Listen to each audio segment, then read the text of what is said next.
Tu es mon ami. Merci Seigneur pour ce moment que tu nous permets d'avoir et de passer ensemble. Sois béni, exalté et glorifié. Merci pour ton amour, merci pour ta grâce. Merci Seigneur. Le Seigneur a mis à mon cœur aujourd'hui de partager quelque chose sur Matthieu chapitre 16 verset 23. Et on va comprendre là où le Seigneur veut nous emmener. Amen. Donc c'est la version sommaire qui dit ceci. Verset 23, Matthieu 16 verset 23. Mais Jésus se retournant lui dit: Arrière Satan, éloigne-toi de moi, tu es un obstacle à ma mission. Car tes pensées ne sont pas celles de Dieu, ce sont des pensées toutes humaines. Je reprends. Mais Jésus se retournant lui dit: Arrière Satan, éloigne-toi de moi, tu es un obstacle à ma mission. Car tes pensées ne sont pas celles de Dieu, ce sont des pensées toutes humaines. Bon, maintenant pour qu'on comprenne ce verset 23, on va lire le verset 22. Amen.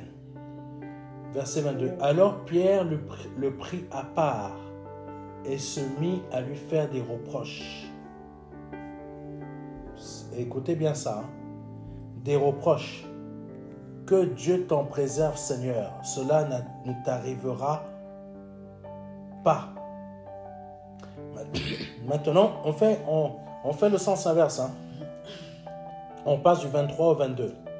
Maintenant, on passe au verset 21 pour que vous puissiez comprendre. À partir de ce jour, Jésus commença à exposer à ses disciples qu'ils devaient se rendre à Jérusalem, y subir de cruelles souffrances de la part des responsables du peuple, des chefs des prêtres et des spécialistes de la loi, être mis à mort et ressusciter le troisième jour. Amen. Ça, c'est la mission. Amen. Ça, c'est la mission. Et le destin du Seigneur, c'est la résurrection. Amen. Amen. Là-dedans, le diable a voulu perturber les plans de Dieu en voulant travailler la tête de Jésus par rapport à des paroles. La mission, c'est: je dois aller à Jérusalem, je dois être crucifié. Ma destinée, je dois être ressuscité et être glorifié. Ma destinée, c'est le ciel. Amen. Il faut savoir que le diable a toujours essayé de venir nous perturber. Et là, il faut comprendre une chose. Dans le verset 23, il est dit: mais Jésus se retournant lui dit: Arrière Satan, éloigne-toi de moi. Tu es un obstacle à ma mission. Comment Satan peut être un obstacle à la mission de Jésus? C'est simple. Car tes pensées ne sont pas celles de Dieu. Les pensées, quand quelqu'un te parle, ça provient des pensées. Oui, amen. Quand je parle là, ça provient des pensées de Dieu. Amen. Amen. Là, il y a l'onction. Et parfois, c'est ma pensée qui peut prendre aussi le relais. Amen. Vous comprenez? Quand on prêche, il y a la pensée de Dieu et parfois, il peut y avoir notre pensée. Mais si notre pensée reste dans la ligne de Dieu, gloire à Dieu. Amen. Mais si mes pensées au bout d'un moment ne sont plus dans la ligne de Dieu, qu'est-ce qui se passe? Amen. Si mes pensées ne sont plus dans la ligne de Dieu, qu'est-ce qui se passe? Jésus, il dit: tu es un obstacle à ma mission. Amen. Dans notre vie, nos pensées ne doivent jamais être un obstacle à la mission de Dieu dans notre vie. Amen. Nous avons une mission. Bon, je vous dis, depuis qu'on a créé la chaîne de télévision, je me suis rendu compte que, et ça je m'étais déjà rendu compte, que malheureusement, il y a des gens qui peuvent être un obstacle à ma mission, mais je ferme les oreilles de mes pensées. Amen. Amen. Je ferme les pensées de mépris envers moi. Vous êtes une petite chaîne. Amen. Vous ne pouvez pas faire telle interview parce que vous êtes une petite chaîne. Qu'est-ce que je fais? Ces pensées-là, même si ça vient des personnes qui sont des hommes de Dieu, ces pensées-là sont quoi? Sont toutes humaines. Quand il y a des personnes qui viennent te parler, qui viennent te dire, ah, combien? Dis-moi là, ça fait combien de temps là que tu n'es pas marié? Ça fait combien de temps là que tu es toujours célibataire? Homme ou femme, hein? Ça fait combien de temps vous êtes marié, vous n'avez pas encore d'enfant? Sache que ces pensées-là sont du diable. Amen. Parce que les pensées du diable ont pour but d'être un obstacle dans ta vie. Comment être un obstacle? Le Seigneur nous l'explique. Il nous dit, tu es un obstacle à ma pensée. Tu es un obstacle à ma mission. Car tes pensées, quand quelqu'un vient te dire que, comme je te l'ai dit, il va te dire, ouais, mais tu sais, je rigolais, hein. La personne ne rigolait pas. Les pensées sont sorties par la parole. Et la parole qui provient des pensées avait pour objectif d'être une flèche qui atteint ton cœur et qui te met à terre. Amen. Et qui crée quoi? Qui crée un obstacle à ta mission sur cette terre. Et qui dit créer un obstacle à ta mission sur cette terre, dit que tu passes à côté de ta destinée. Amen. Et là, Jésus nous apprend une chose. Il nous montre qu'il faut résister à Satan. Amen. Parce que Satan va utiliser des chrétiens, va utiliser des gens du monde, va utiliser tout ce qu'il peut, mais le plus souvent, ce qu'il va utiliser, c'est les chrétiens même. Amen. C'est les chrétiens même. Parce que là, Satan, il n'est pas parti aller chercher quelqu'un qui était en dehors du groupe. Hein? Amen. Il est parti chercher quelqu'un que tu aimais ou que tu aimes, une amie ou un ami, pour t'envoyer une flèche. Mais Dieu te dit, ne te laisse pas atteindre par ce type de pensée. C'est pas que cette personne a parlé là, que ce qu'il t'a dit là, c'est... Comment dire ça? Oh, Saint-Esprit, donne-moi les mots. Ça ne veut pas dire que c'est Dieu qui a parlé. Amen. Parce que quand Dieu a parlé, c'est déjà écrit. C'est déjà écrit. Ta destinée, elle est en marche. Amen. Ta destinée, elle est en marche. Quelqu'un comprend? Ta destinée, elle est en marche. Elle est en marche dans ta vie. Elle est en marche dans ta situation. Elle est en marche dans ce que Dieu a déjà appelé bien avant ta naissance, que cela doit être fait. Cela doit être réglé. Quelqu'un me comprend? Ta destinée ne s'est pas faite quand tu es né. Ta destinée a déjà été écrite bien avant que tu sois né. Amen. Maintenant, comprends une chose.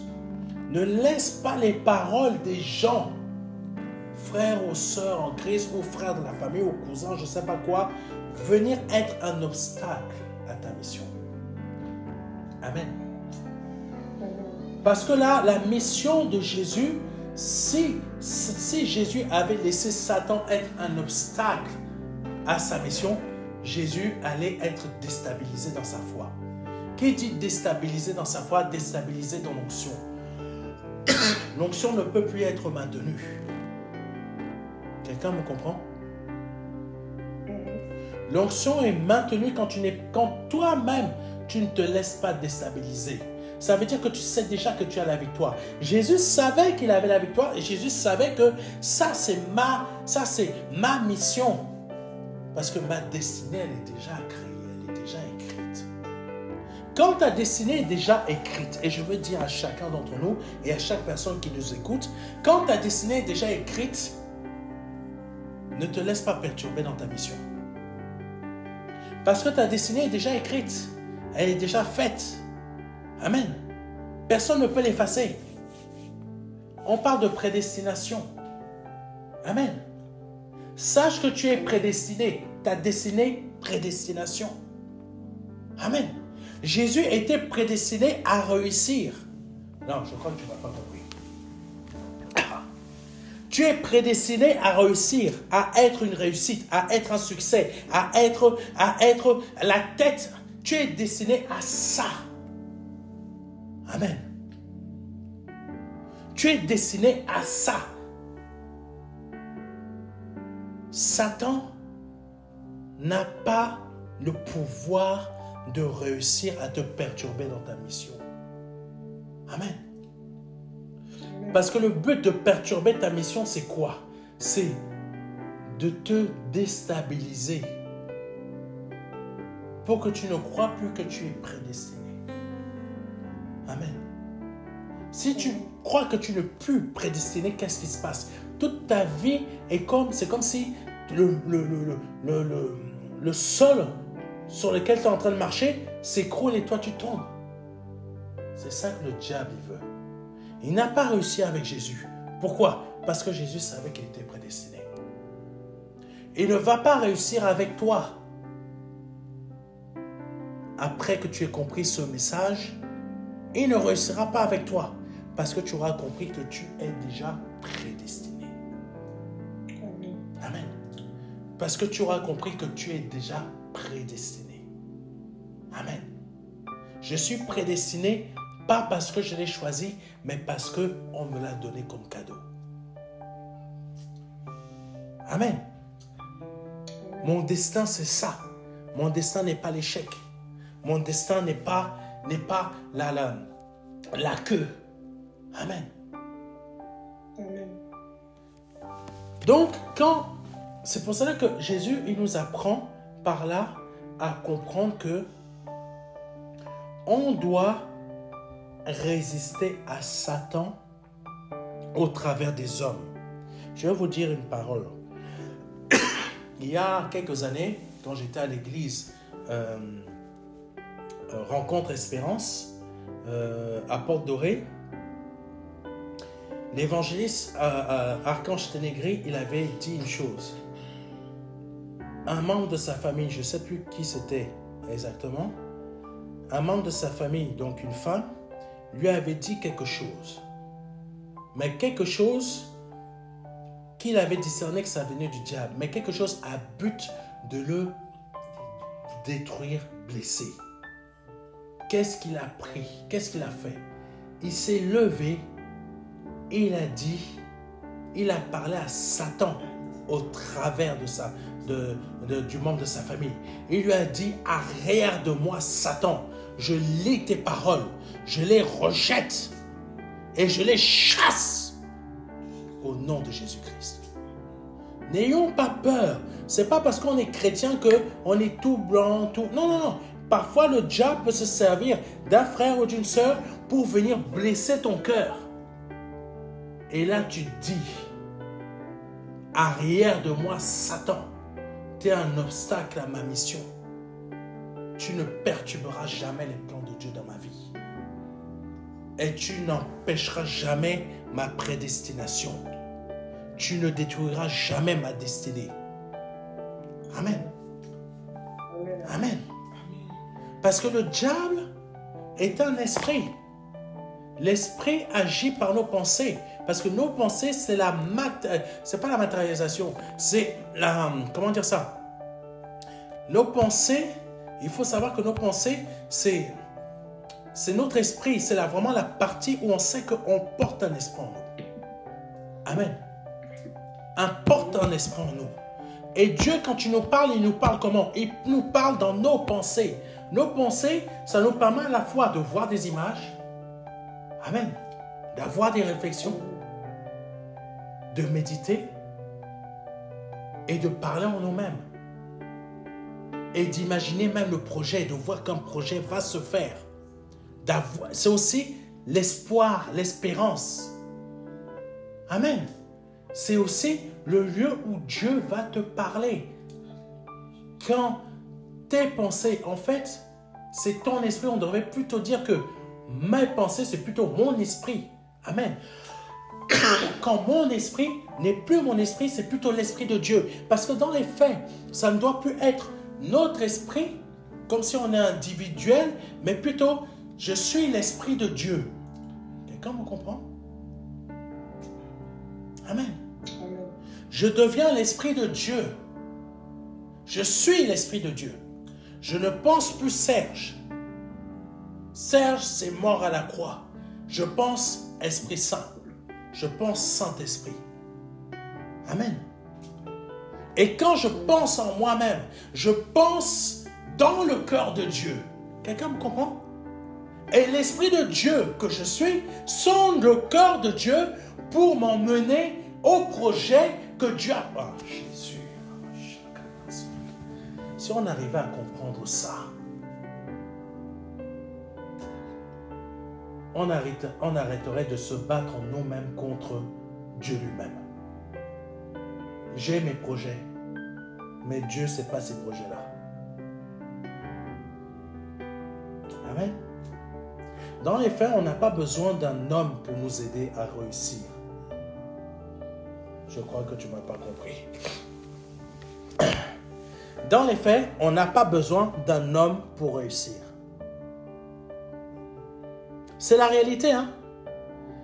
Parce que beaucoup pensent qu'on a besoin d'eux pour réussir. On n'a pas besoin des hommes pour réussir. Hein? Amen.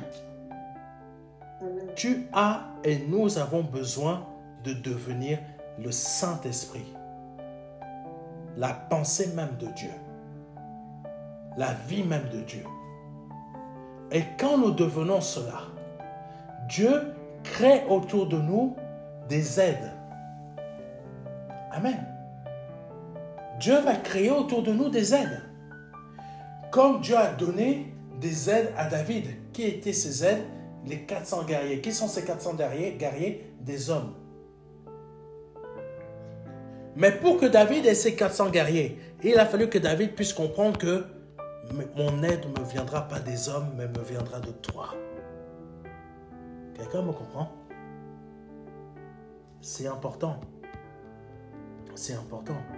Quand tu comprends ça, tu commences à comprendre que quand Satan va se servir d'un ami ou d'une pote ou de, comment ils disent maintenant, ma bestie, quand le diable va se servir d'une de ces personnes-là que tu apprécies, tu sauras discerner que cette pensée-là arrière de moi, Satan. Comment je sais que cette pensée-là ne vient pas de Dieu? Parce que tout simplement, je suis l'Esprit de Dieu. Et en étant l'Esprit de Dieu, je suis dans le cœur de Dieu.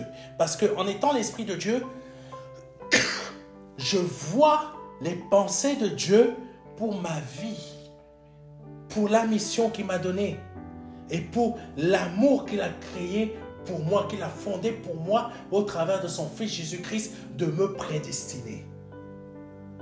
Amen. Et là, tu comprends que quand quelqu'un vient te parler et te méprise ou te donne des paroles qui ne viennent pas de Dieu, tu comprends que c'est Satan. Amen. Et tu comprendras que tes pensées, Satan, tu n'as rien dans mes pensées. Parce que mes pensées, ce sont celles de l'Esprit de Dieu. Parce qu'il va sonder le cœur de Dieu.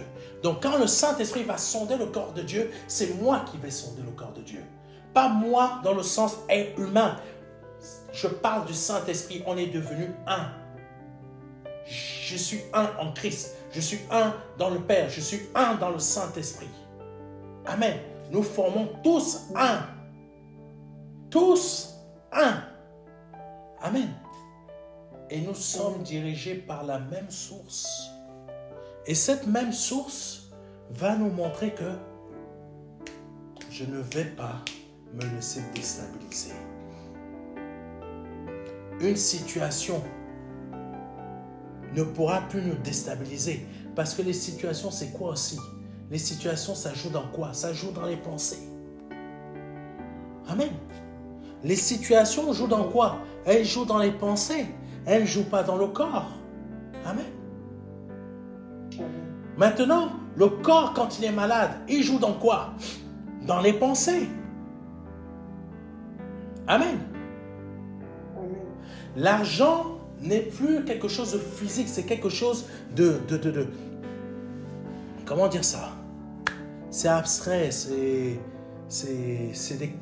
rien, c'est virtuel. Mais quand tu vois cette virtualité dans ton compte, que il me reste 100 € pour terminer le mois, ou 150, ton cœur commence à paniquer. Ça joue dans quoi? Dans tes pensées. Amen. Et c'est là que tu dois comprendre que Satan, peu importe comment tu vas agir dans mes pensées, tu ne seras pas un obstacle pour moi. Amen.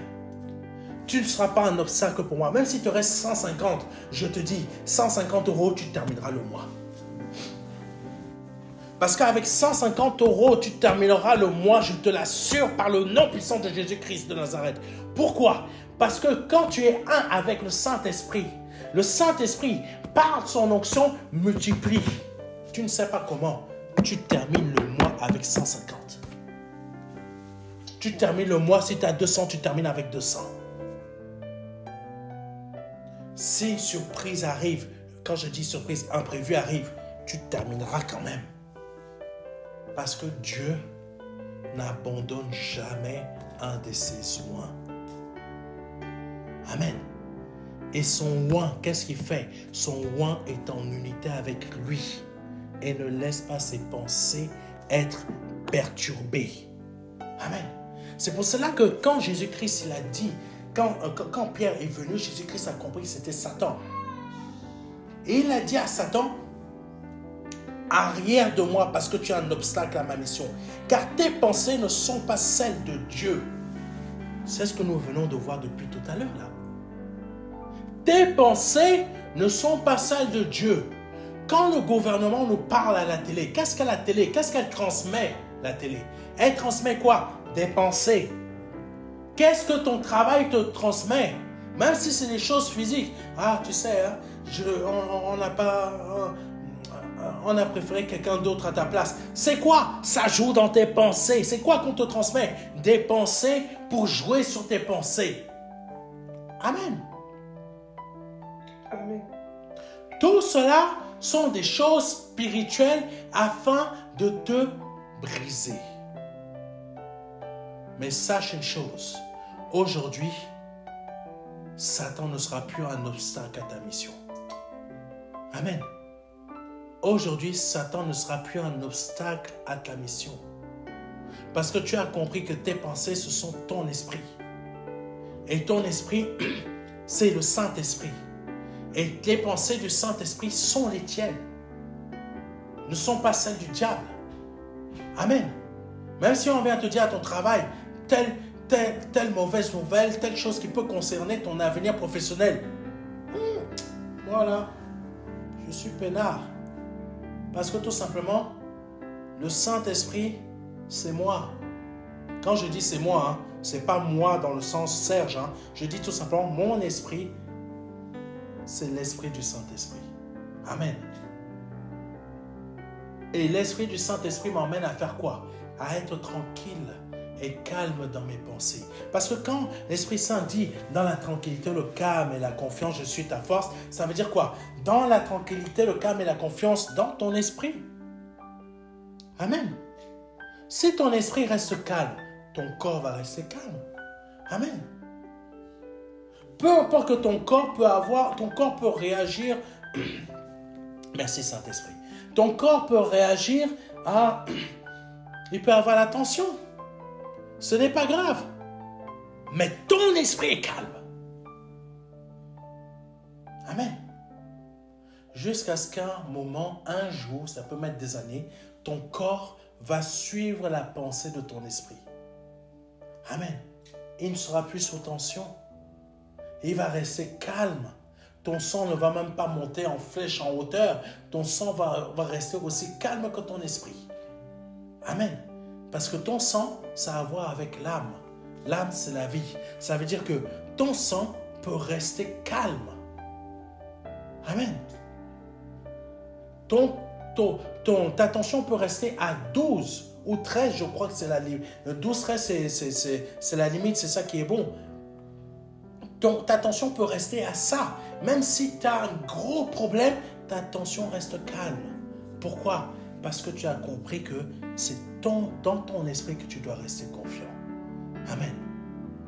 Voilà ce que le Saint-Esprit a mis aussi à mon cœur tout à l'heure, l'apôtre Paul.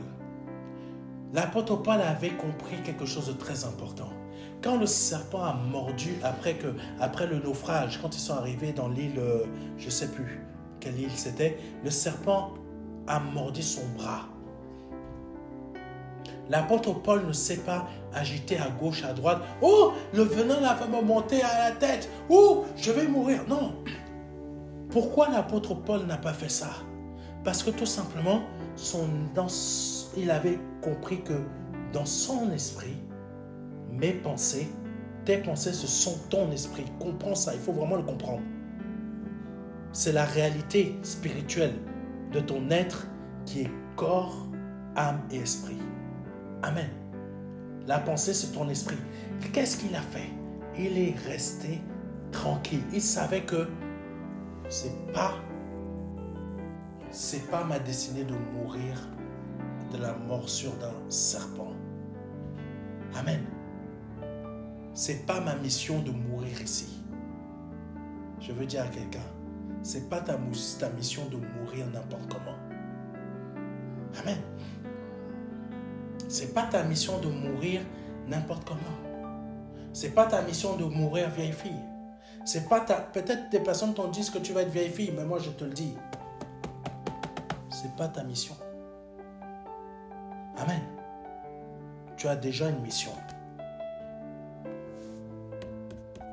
Ne laisse pas les pensées de Satan être un obstacle. Amen. L'apôtre Paul a secoué son bras comme ça au-dessus du feu. Voici ce que je fais de toi, Satan. Amen. Tu ne pourras jamais être un obstacle à mon esprit. Tu ne pourras jamais être un obstacle à ma mission. Tu ne pourras jamais être un obstacle à ma destinée. Bien que les autres étaient en train de le juger déjà, oh, si ce serpent l'a mordu, c'est parce qu'il était quelqu'un de dangereux. Les dieux l'ont jugé. Mais le roi des rois a vaincu le diable. Parfois, nos situations par lesquelles nous passons, ça donne... comment on dit ça encore? Il y a une expression du truc à moudre. Bon, bref, ça donne... Comment? Du grain à moudre. Merci. Ça donne du grain à moudre à nos amis, à nos relations, à nos collègues. Ah, mais tu vois, si elle passe par cette situation-là, c'est qu'il y a ci, il y a ça, il y a comme ci, il y a comme ça. Amen. Et quand tu apprends qu'on est en train de parler sur toi, qu'est-ce que ça te fait? Ça te blesse. Mais l'apôtre Paul, est-ce qu'il s'est laissé blesser? Non, parce qu'il savait tout simplement que ce n'est pas les hommes qui l'ont aidé à survivre au naufrage, mais c'est Dieu. Amen. Parce que tout simplement, son esprit, ses pensées, c'était le Saint-Esprit. Amen. Et il n'a pas laissé ni la situation qui est le serpent, ni le contexte qui s'est retrouvé là à cause d'un naufrage, ni le jugement des autres jouer dans ses pensées. Amen. Donc aujourd'hui, par cette exhortation, le Seigneur veut te montrer que ne laisse rien, mais quand je te dis rien, ne laisse rien jouer dans tes pensées, dans ton esprit. Parce que tu as une destinée. Il y a déjà une prédestination concernant ta vie. Amen.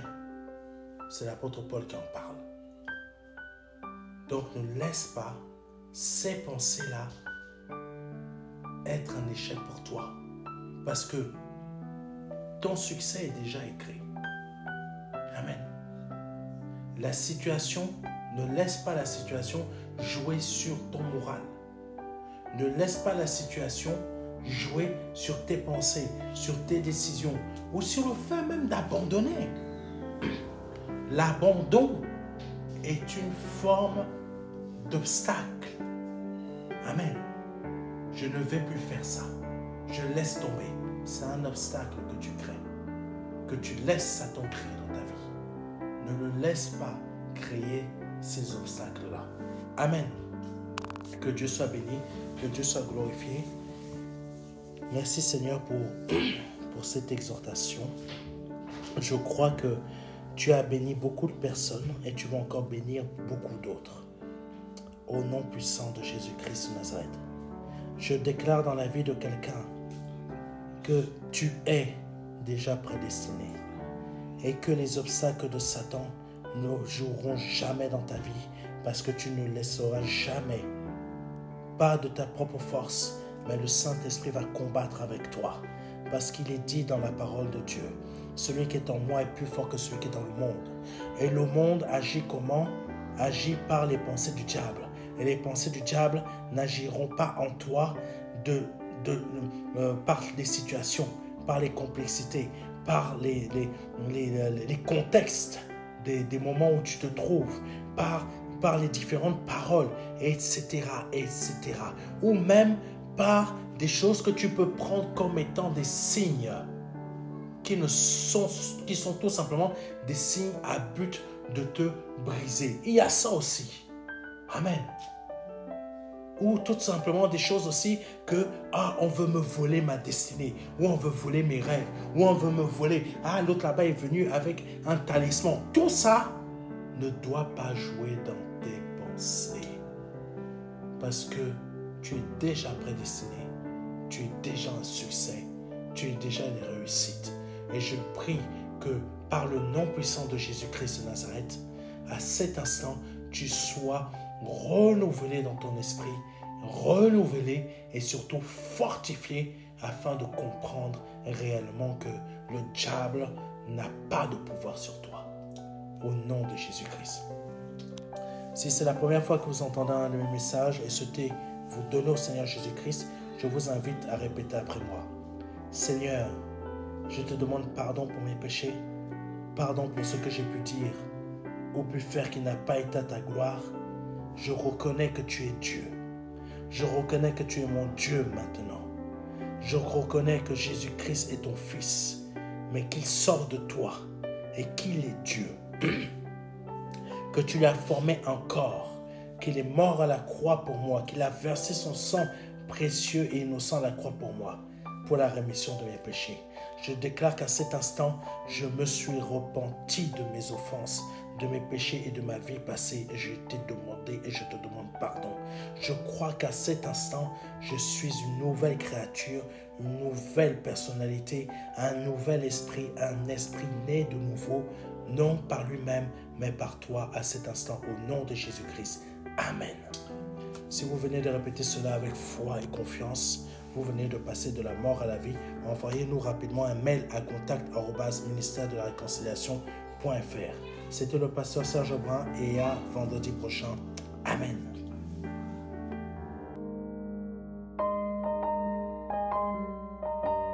Jean 3, verset 16. Dieu a tant aimé le monde qu'il a donné son Fils unique Fils, afin que quiconque croit ait la vie éternelle. C'est un don, c'est une promesse que Dieu vous fait. C'est une grâce que Dieu est en train de vous faire. Parce que nous sommes sous la période de la grâce. C'est un très grand cadeau. La vie éternelle par le Seigneur Jésus-Christ. Aujourd'hui, vous avez la possibilité de passer par la porte étroite.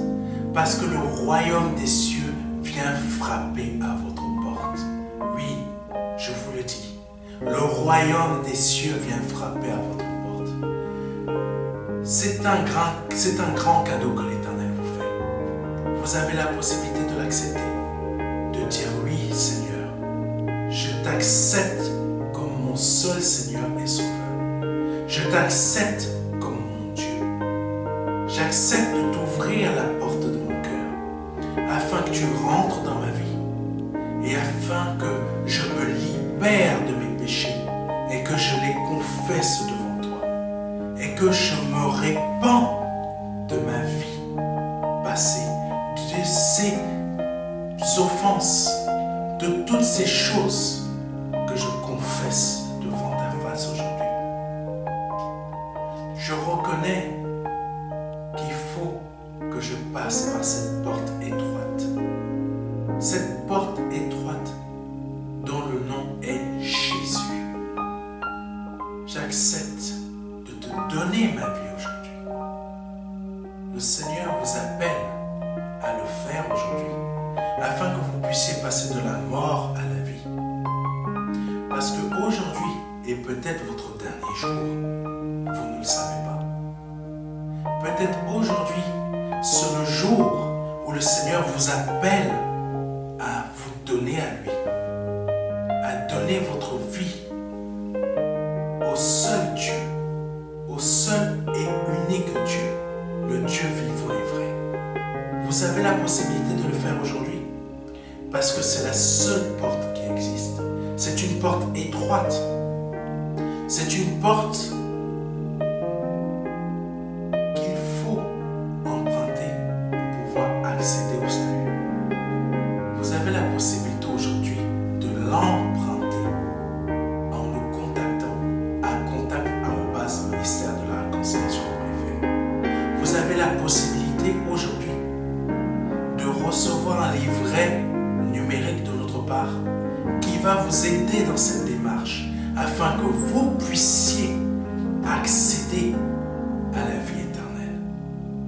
Ne tardez pas, parce que vous ne le savez pas. Peut-être aujourd'hui est votre